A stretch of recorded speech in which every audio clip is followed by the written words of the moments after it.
Well, hello there, Dippers, and welcome back to round 13 of the Knuckle Sammich podcast, the official MMA podcast of Sauce on the Side. I'm your host, Drake, and as always, during this show, I am joined by the man, the myth, the legend, Mr. Thomas R. Shackelford. Happy Thursday, everyone. Mr. Shackelford, we have some bad news to break to the Dippers today. Max Holloway is out for 226. Possibly the biggest name that could come off of this card outside of DC or Miocic, but the show must go on. We'll break down the cards, we'll talk about replacements, and where this card will go from here and how well it'll do. We will also talk about the Iceman, Chuck Liddell, and that will make Leighton, our producer, extremely happy. But before we get to any of that, Leighton C., you know what to do. Drop the noise. Welcome to the Knuckle Sammich podcast with Thomas R. Shackelford, a Sauce on the Side production. All right, Mr. Shackelford, I hinted at it earlier that we had some guys pull out from the last time that we had talked about UFC 226 last week. One of those names is Yancy Medeiros. We talked about how his fight with Mike Perry be a great fight to watch for basically everybody involved. Pulls out due to broken ribs. Gets a replacement in Paul Felder. You know, I'm bummed that Yancy Medeiros isn't able to fight, but this Paul Felder matchup is really interesting whenever you look at it against him and Perry. Take us through that, and what do you expect out of this fight? The day I looked it up, the second edition of Knuckle Sammich episode 11 dropped last week. We found out Medeiros dropped out, and it was due to a broken rib, which this kind of leads into the Holloway thing too here in a minute. But a week ago, I don't know how he broke his rib a week ago. It had to have happened the week before. He was giving us some time to heal, and it wasn't. That's the only thing I could think. But yeah, so the Felder-Perry fight, basically Felder got called up. He was supposed to fight James Vick. Vick got pulled to fight Justin Gaethje here in a couple weeks, and Felder was left without an opponent. And on social media, he was pissed. This is the second card that he's cut weight for. His opponent got moved or dropped or hurt or something like that. So Felder-Perry, I had Perry picked against Medeiros because of his power and Medeiros' inability to stay away from power, and his fighting style is eat the power like it's a chocolate chip cookie and just keep coming. Which for the viewers is actually pretty fun. Yeah. So this fight is still going to be a stand-up fight because Felder is never going for a takedown, but he's a much different fighter. He's out of Duke Rufus's gym. He's a really good kickboxer, really powerful for 155. That would be the biggest change for him, which he's a huge 155 pounder. So he probably walks around 180. So that we may see a really healthy Felder. But I got Felder actually TKO and Perry, because Perry's a wild man. He's got that nuclear bomb power, but I don't see Felder being anywhere near. He moves really well. He covers really well. I think he peppers Perry up until he gets a finish late. Yeah, I agree with you. I'm actually really looking forward to that Felder fight because it'll be more than just like two dudes just trying to drop nukes on each other, and we'll actually see some technical. We got Platinum with his nuclear bomb and crazy style versus the Irish White Dragon with his real classical good covering up power. It's still going to be an amazing fight. To me, it really didn't drop off any luster. If anything, if Perry gets the win, it's even a better win for him. But I'm supremely confident in a Felder win here. Yeah, I think you're right on that. So another guy, bigger name, same gym, Max Holloway, had to pull out against with the title fight against Brian Ortega, and it's come out now that there was no replacement, and Ortega has been scratched since then. It seems like a very weird scenario on what had happened if you look back over the past week, 2 weeks, and see the timeline of what's been going on with Max Holloway. Take us through that and tell us what you know about the situation. So I was getting ready for bed last night, and the producer sent us that text. Max Holloway out, and I had to do a little looking up before I tried to sleep. And basically, he got pulled due to, they're calling them concussion-like syndromes, but it's a concussion, and there's no other way to put it. Basically, from the timeline they put out, is when he landed in Vegas, I want to say some Sunday or Monday, they said their team started noticing he had concussion-like symptoms a week and a half ago. But they went ahead and came to Vegas. Monday he actually got admitted to the hospital with slurred speech, very low energy, concussion-like symptoms, basically. They admitted him to the hospital. I believe he spent the night at the hospital. They ran tests. Everything came back negative. They said he was cool to leave. He left. Well, Tuesday's when they do their open workouts. And I haven't watched the open workout, which I usually do. I just haven't caught up to him yet. They said it was super low energy, like he just wasn't really there, and everybody just thought it was his weight cut because they know he's grown, obviously. He's been a 45-pounder for a while. They just thought, hey, he's already starting that decline on his weight cut. Maybe that's where the energy's coming from. But then his team said after the open workout, they used the word crashed. They said he crashed. They couldn't wake him up. It took him a long time to wake him up, and these are all their words. They couldn't wake him up. When they finally did get him awake enough to talk to him, he was seeing flashing lights, his vision wasn't there, and his speech was even more slurred. And I showed you the video earlier, he did an interview with Kenny Florian and Bisping, and he's usually one of those guys that's so high energy he's almost obnoxious. But in that video, me and you both said he looked trash. He looked like 15 beers in, couldn't hold his eyes open, his voice wasn't really there. No, and if you guys haven't seen this yet, you definitely need to check it out. Look up Max Holloway's interview with Kenny Florian and Michael Bisping. In the YouTube video we watched, it was 2 minutes in. As soon as it started, I noticed something wasn't up. Because if you ever watch a Max Holloway interview, you watch Max Holloway fight, it's like this guy's like about to jump out of his skin. He's always he's fast talker. He's just extremely high energy, like you said. And at one point, Michael Bisping even asked him, what's wrong? Yeah, kudos to Bisping because he just said, hey, are you tired? Like, are you going to bed? And Holloway's, I'm okay. I feel great. So more importantly, so the fight's off. It's looking like Ortega's not, like you said, they didn't there's no other 145-pounders on here. The only 55-pounders are Pettis and Chiesa, which that does nothing for Ortega, and it really does nothing for those guys. So he's not fighting, but really it's worrisome for Holloway because he's young. He's actually younger than Ortega. He's 26 years old. So he's 26, and this would be what I would call a severe concussion, it sounds like. Everybody's probably had a concussion here and there, but this sounds pretty on a scale of concussions, this is bad. Yeah. And 2 weeks basically is what he's been having symptoms for. And if people don't know concussions, everybody's different. I know, I think his name was TJ Grant, he had the next shot at Aldo. This was probably been about 2.5, 3 years ago. He had really beat all the top guys at 145, and he had his title shot, and he was in jiu-jitsu class. He accidentally caught a knee to the head, gave him a concussion. He has never fought again. His symptoms never went away.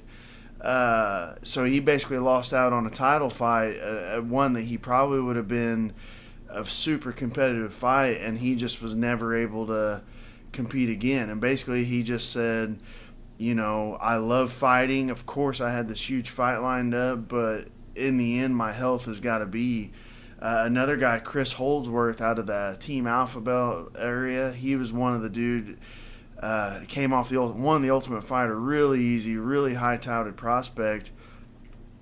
He got a concussion in training over there at Team Alpha Male, and it dilated one of his eyes. I think still to this day one of his eyes are dilated. It won't go in. Was that with Garbrandt? Yes, and then it wasn't because of Garbrandt. He was Garbrandt's roommate. It came out that Dillashaw did it to him. They were in training. He tapped Dillashaw. They got up. It was a grappling session, and then Dillashaw kneed him in the face. That was one of the things that really started parting ways with him. Was Holdsworth was starting to whip Dillashaw and all that Team Alpha Male drama. But yeah, there's two high level guys that they've never fought again. And Holdsworth, basically, he was like 21, and what everybody said out in California that had trained with him was he was going to be the next huge thing, and never fought again. So that's absolutely sad and crazy thing about, man. I feel like Alpha Male, they always have the most drama of any camp. They used to be all bros. They literally lived on the same block. They all bought houses on the same block, and then cut it to what you're saying, and then we got this. Dude, horrible. I really feel like over the last 3-4 years, they could have actually made a reality TV show just from Alpha Male itself. Yeah, take over for Tough, and it'd be like Keeping Up with the Kardashians. Yeah, the real bros from Sacramento is what it could have been called there. That would have been awesome to watch. See, I look at this as a huge missed opportunity for the UFC. Because here we are, a week out, and we already know that one of the biggest fights on this card, you said it yourself, the most interesting fight on the card for, as far as what comes from you. And we have a heavyweight, light heavyweight, combine of the belts fight, and the last fight of the night. So, I mean, that fight's up there with that. And that's a bummer. And, the one fight that this card could not have afforded to lose was the Holloway fight, because if one of the heavyweights gets hurt, okay, well, we'll just slide Ngannou or we'll slide Derek Lewis. They hedged their bet by putting a heavyweight on the card. This goes back to where I feel like that they should have, if you're going to have a 145 title shot that night, you should also have the contenders fight on that night. Maybe number 2, number 3, number 4, number 5, or something like that. That way you hedge your bet in case one of these guys do pull out, because how many fights have we seen just get yanked right out from underneath the rug? I love that idea. I love that idea. The idea's been kicked around, and this happened at the Whitaker and Romero fight. Apparently, they brought in Kelvin Gastelum in case Romero didn't make weight. Well, then when Romero didn't make weight, I guess Gastelum told Dana White he had some personal issues. He couldn't fight that night. So they did bring in a guy, but then that guy, they brought him in informally. To me, I like your idea. Just, you got Ortega Holloway fighting, put 2 of the next closest guys on the card also. Now, the only bad thing about that is like a Felder situation where one dude's going to get dumped on and have all that. But still pay him. You still pay him. But then you go through the weight cut, you go through the training camp. That's a pretty big letdown. I wouldn't even be adverse to the idea of having just one backup guy and saying, here's a contract. We're going to pay you a contract for a training camp, a weight cut, and for you to show up. You're going to be the alternate. If the fight doesn't go on, you get a paycheck for basically a training camp. If something happens and you get the fight, you just slide right in at that other main eventer's money line. I think that would be a cool idea. Yeah, basically have a guy on call. Yeah, you have to at this point. You have to. I saw somebody said this is the 4th year in a row that the International Fight Week, which is traditionally the biggest card of the year, the July 4th weekend card. This is the 4th year in a row we've had a main event or co-main event pull out. Wow, that is crazy to think about. Yeah, I definitely think that they need to be hedging their bets, and they need to be putting these guys on call. For that Holloway fight, I know that we've seen it. We've already seen the fight with Aldo and Holloway, but that would have been a person to have on call for there. And then for the heavyweights, you could have easily had put a Curtis Blades on call, which Dippers, we haven't really announced it yet. We will actually have Curtis Blades on the show Monday night, so definitely be looking forward to that, especially all you MMA junkies. If you guys are listening to this show, that's obviously you. Monday night, Curtis Blades, live in the kennel. Be sure to listen. We have a good interview lined up. So we've last week we went through and we hit these fights fight by fight. We went round for round, basically, told you what to expect and who you like in those fights.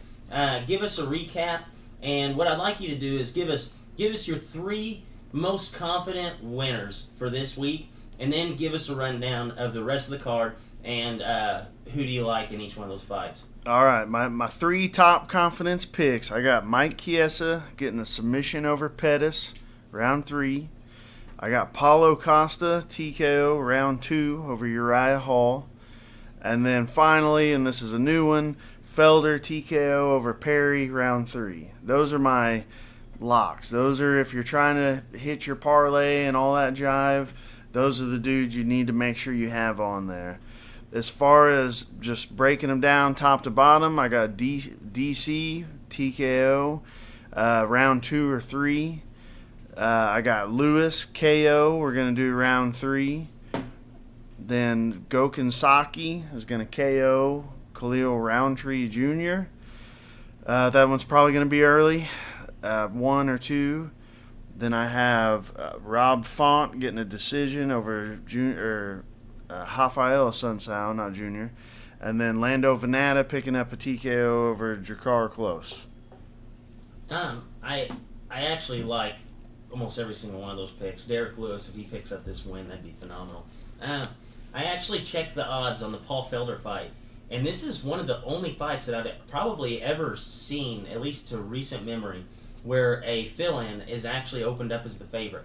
So Paul Felder actually opens as a minus 150 favorite to Mike Perry at 135. So Perry's sitting there like, what the hell? Yeah, he's saying, what the hell, y'all? I can just see him. He put in all that training camp, and then the guy slides he in. slides in a week later, and he's the favorite. So this week we had the wrap up basically for the Ultimate Fighter 27. This is probably the basically finale of all Ultimate Fighters. Yeah. They've kind of fallen on hard times recently, and they've been talking about it going towards more the ESPN Plus with the Contender Series and all that. So take us through the Ultimate Fighter 27 finale. Who do you have picking up wins here? Last week we were only able to talk about the Israel and the Tavares fight because it hadn't been released yet who had won. They were waiting for that to wrap up. So who do you have as winners in these fights? So the Tough 27. If the people that don't know, it was called like undefeated. Like every guy that came in was an undefeated fighter. Now some of those dudes only had like 2 or 3 fights, and only about 2 or 3 dudes on the cast were not solid fighters. Like they were good at one thing, not good at the other. Or maybe I felt like one dude, this Thailand Clark guy, I feel like he might have tricked his way onto the show because he didn't look like he could fight a lick. But other than that, there was one other dude I want to say from like the Philippines that he was like 12-0 or something. He was a little lackluster, but everybody else, all the fights were great. This is the first season in a long time that I watched every episode of, and that was basically because I kind of got the feeling this was going to be the last one. And for most people like me and you, that the Ultimate Fighter was really what got it blown up. So I don't know if I can pick winners so much. So going for the 45-pound title is Mike Trezano and Giannetti. I would pick Giannetti in that. He's a real tall, lanky kid, got really good stand-up, and he actually reminds me a lot of Nate Diaz, except I don't think he's a southpaw. Way better kicker than Diaz, and his submission game is really, really nasty like that. So I really liked him the whole show.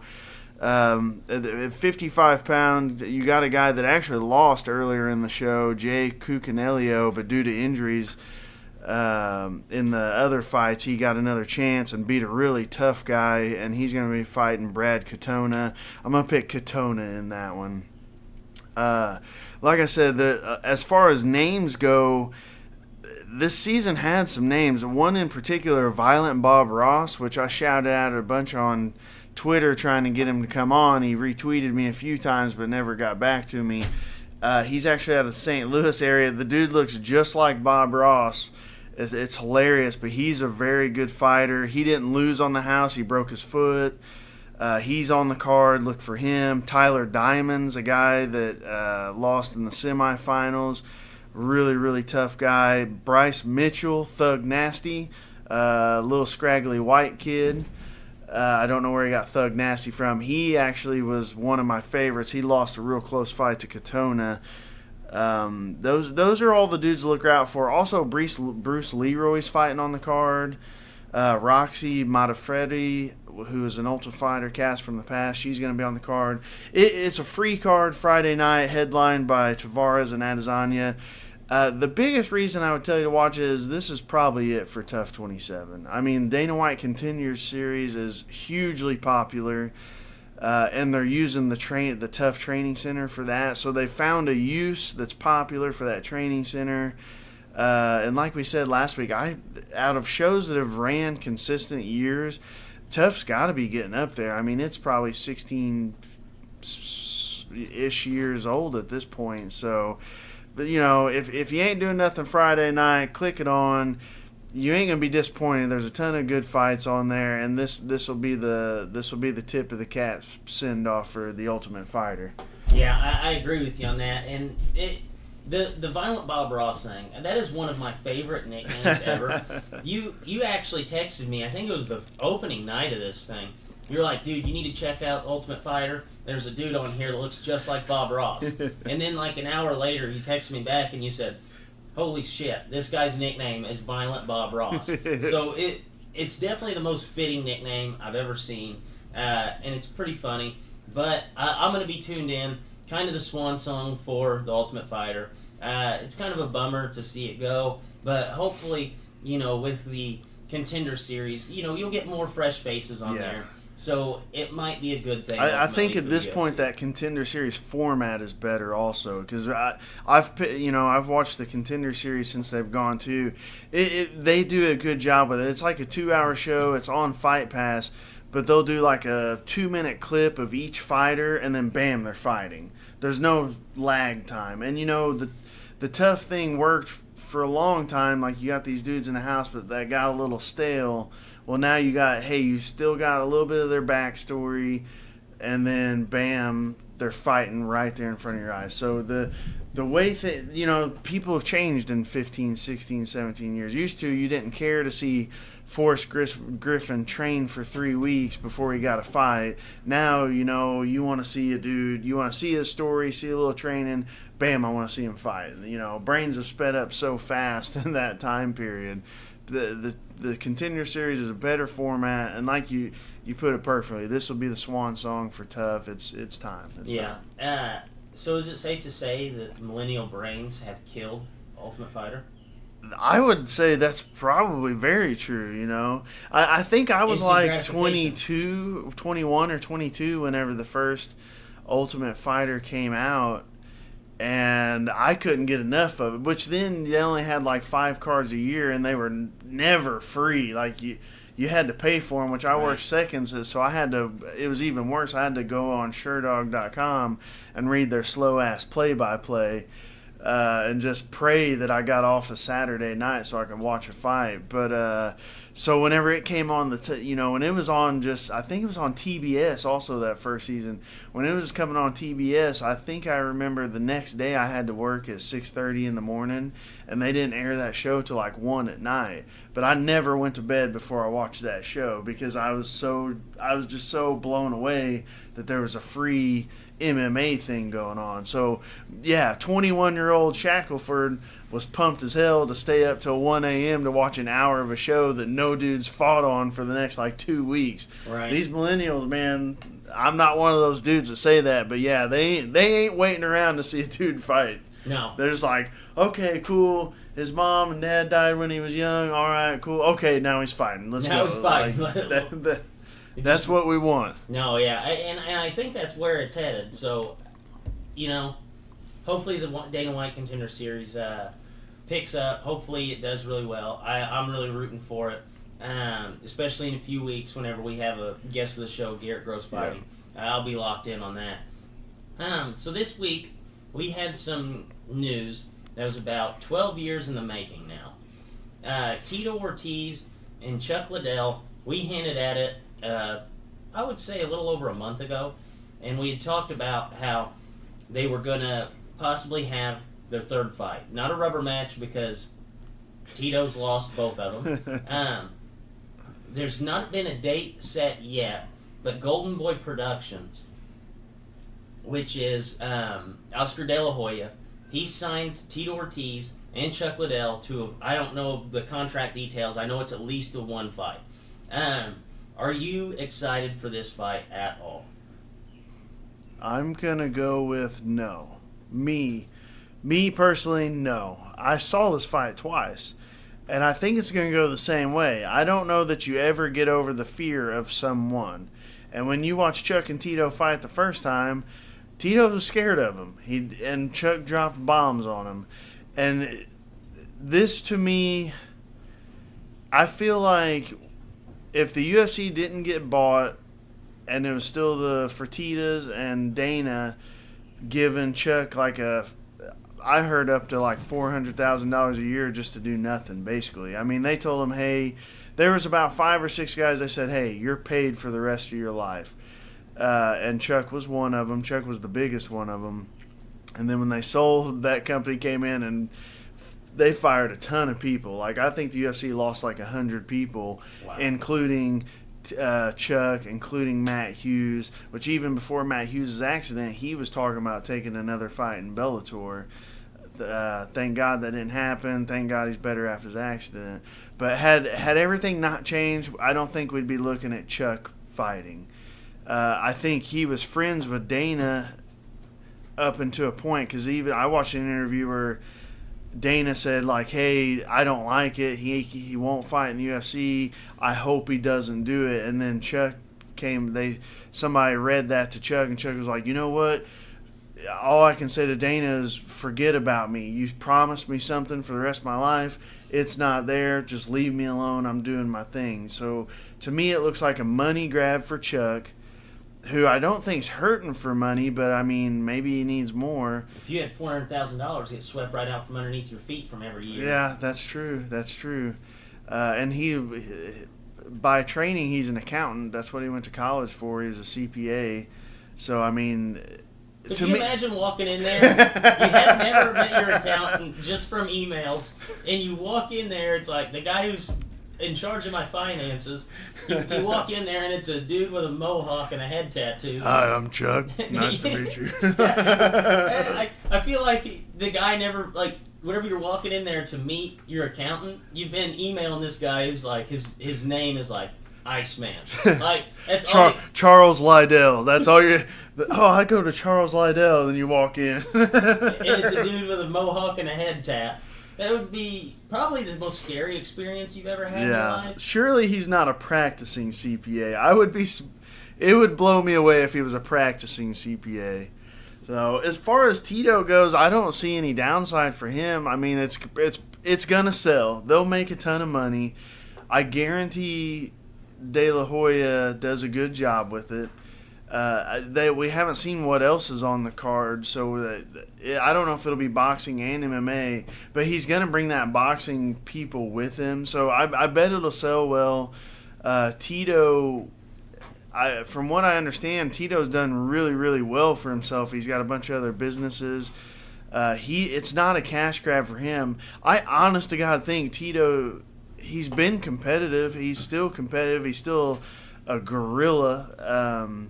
He's had quite a bit of surgeries, but he can still fight. I think he's looking at this as a chance to get back at Chuck because he's aged better. Yeah. I think he's looking at it like, I'm aging pretty, in comparison to Chuck, he's aged like a fine wine. I mean, he still hasn't taken a bunch of KOs. He never took a bunch of KOs. And then you look at Chuck, who took like 4 straight KOs, and they were all nasty. I mean, that last one to Rich Franklin, he didn't wake up for like 10 minutes. Now, when you're Chuck, you're looking at it like he was beating the shit out of Rashad and then got caught late in the second. Even he was beating the crap out of Rich Franklin and then got caught again.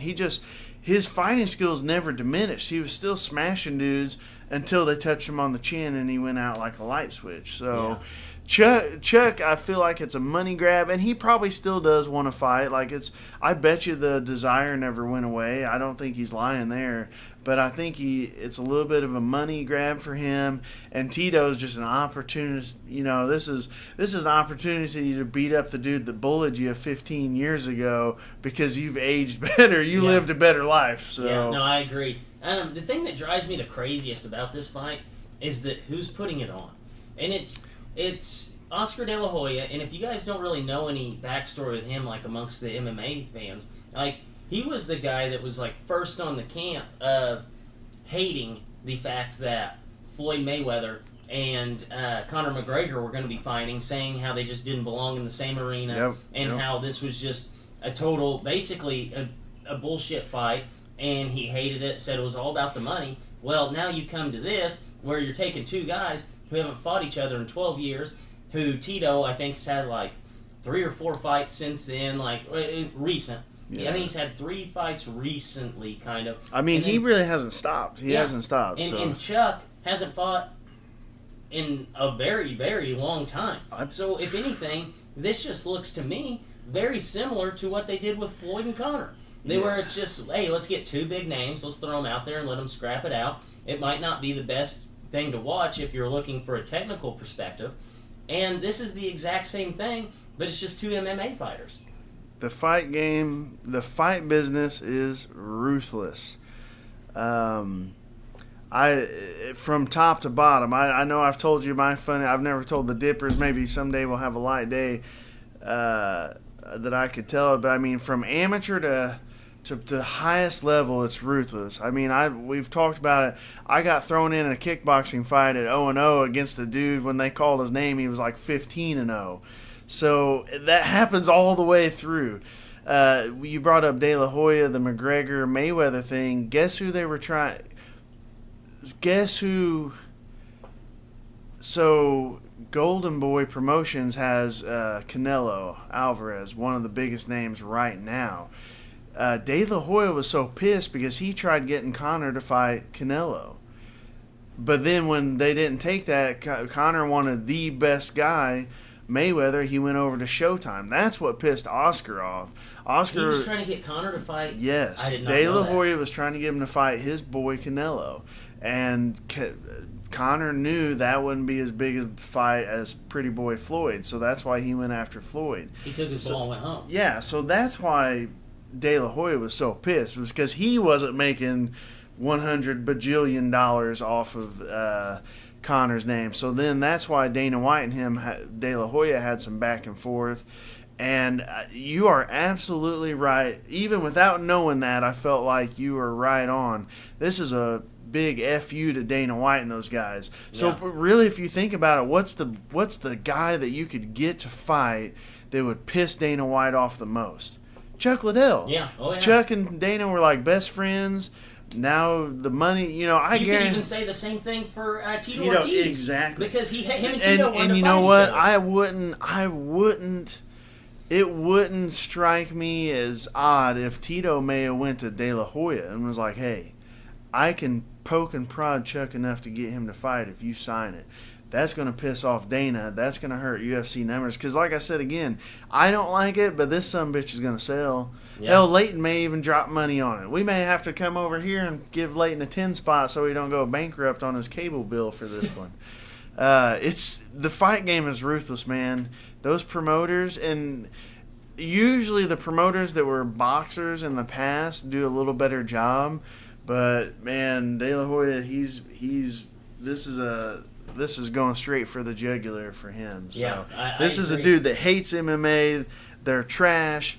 Blah blah blah. Oh, wait a second. I'm gonna pick 2 of the biggest fighters from the last era, and we're gonna throw them in at 50 years old, fighting each other for a buku amount of money. Yeah, and just completely don't pay attention to the fact that one of them used to be Dana White's best friend, and the other one was probably like Dana White's biggest rival that was actually a fighter. Yeah. Oscar, hey, Dana, be looking out for the Oscar De La Crazy tweets again from Dana. Yeah, this will be interesting. I just can't wait till Golden Boy Production gets a boxing match set up between Dana and Tito. Oh shit! You remember when that was supposed to happen? Yeah. Oh yeah. I watched that countdown show, pumped up, and then it didn't happen. Yeah. No. I think Oscar's going to get the money right, and he'll be able to get them to fight each other. So be looking forward to that. Another fight that was about 15 years in the making. So. Anything before we wrap this bad boy up? Shout out to Tave Lewis. We had him on as guest a few weeks ago on the Mothership show. He whooped some hillbilly's ass in Indiana the other night.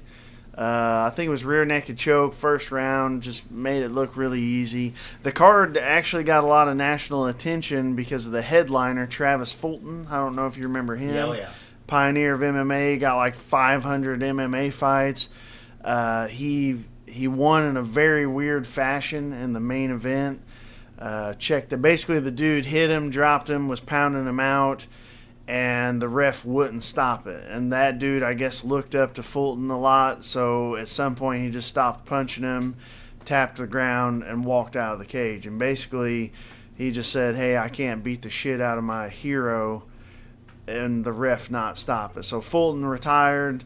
Finally, I mean, he was a first-generation guy. He was still fighting. So the card got a little national attention. Tave picked up a really good win, and from what I understand, they might be looking to throw him in against maybe the dude holding the belt at 70, but we'll see from there. But shout out to him. Great job.